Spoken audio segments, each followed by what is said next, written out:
All right, so here we go with the Yamaha SUV rail system for converting to 4-stroke. This is a 28-inch piece of 3-inch by 3-inch, 3/16-inch thick aluminum L bracket. This should work without cutting this down. The only problem with this, if anything, the oil filter might be in the way. I have to check on that yet. Additionally, I was gonna say, anything that you lose down in there, you're never gonna retrieve it because you're never gonna get over this lip right here. So hopefully everything will just sit on its back side. That back side is going to be sealed down to the hull with 5200 anyway, because what I usually do is I'll run a ring of 5200 on the bottom side of this rail all the way around the outer perimeter to kind of make a gasket, if you will. That way the only place water can migrate down into the inner hull would be through these actual holes. Well, I'm going to fill these with what is it called?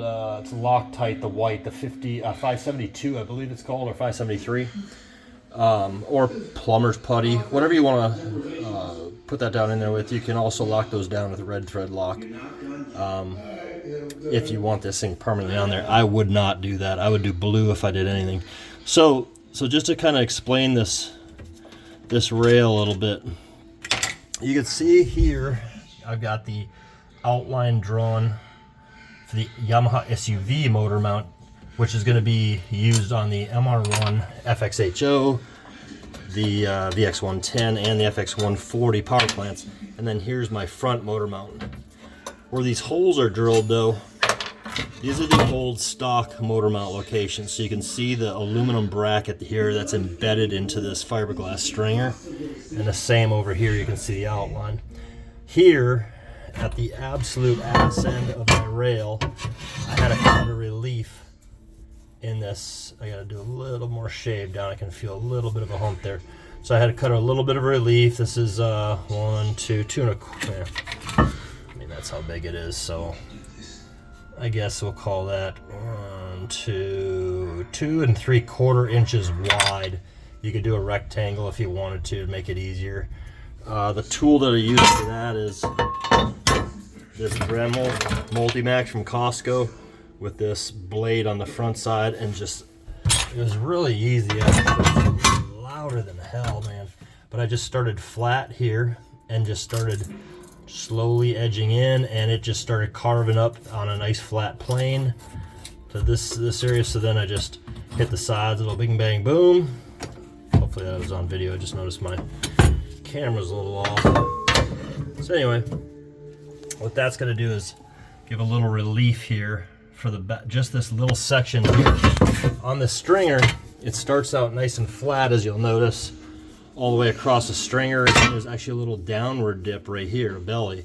And that belly disappears right about here, a couple inches in back of the front motor mount, and it starts to taper in. So there's actually a rise right here.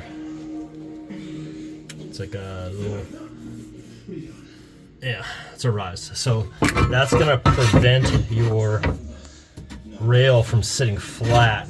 It's gonna kind of like want to be at an angle. So you just gotta cut about just 3 inches out of there,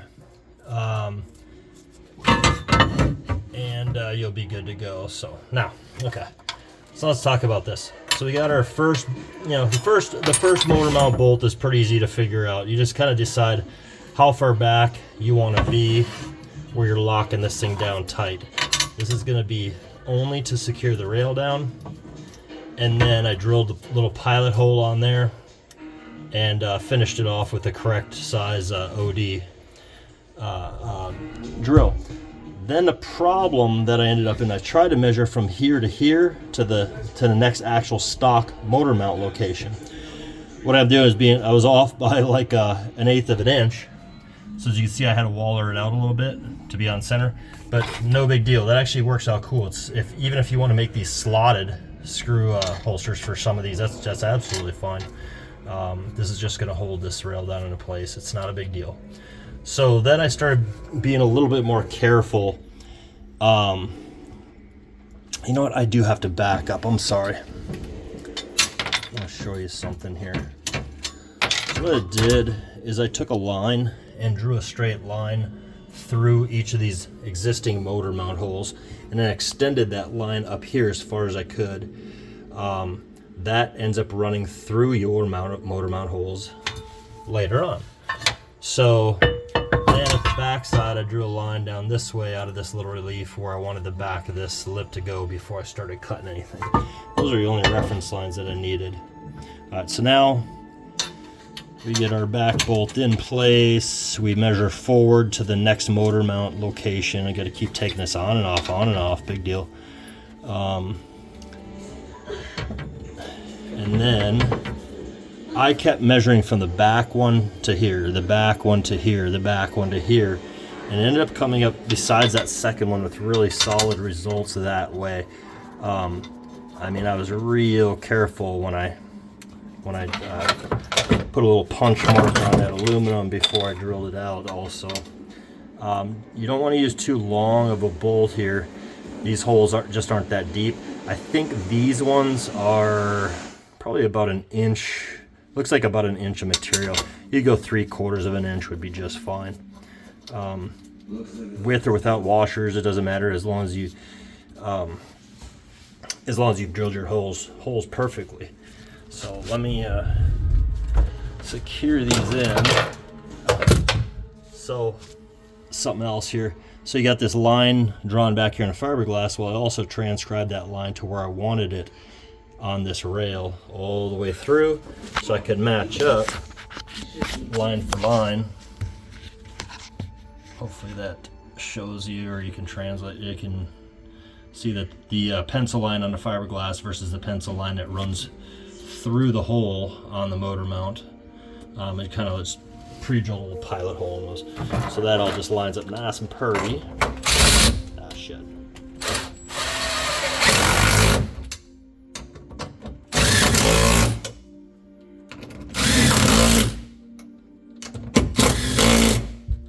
I mean, all right, so now you have this whole stringer is just completely secured down to the old motor mount locations. There is no way in hell that's going anywhere. I'll even argue for you that you don't need this one right here, but there is a relief on the underside of your motor mounts to accommodate that. There's a hole back in here on your SUV motor mounts, so that's just fine. It'll sit on there with no problem. That's the gist of it.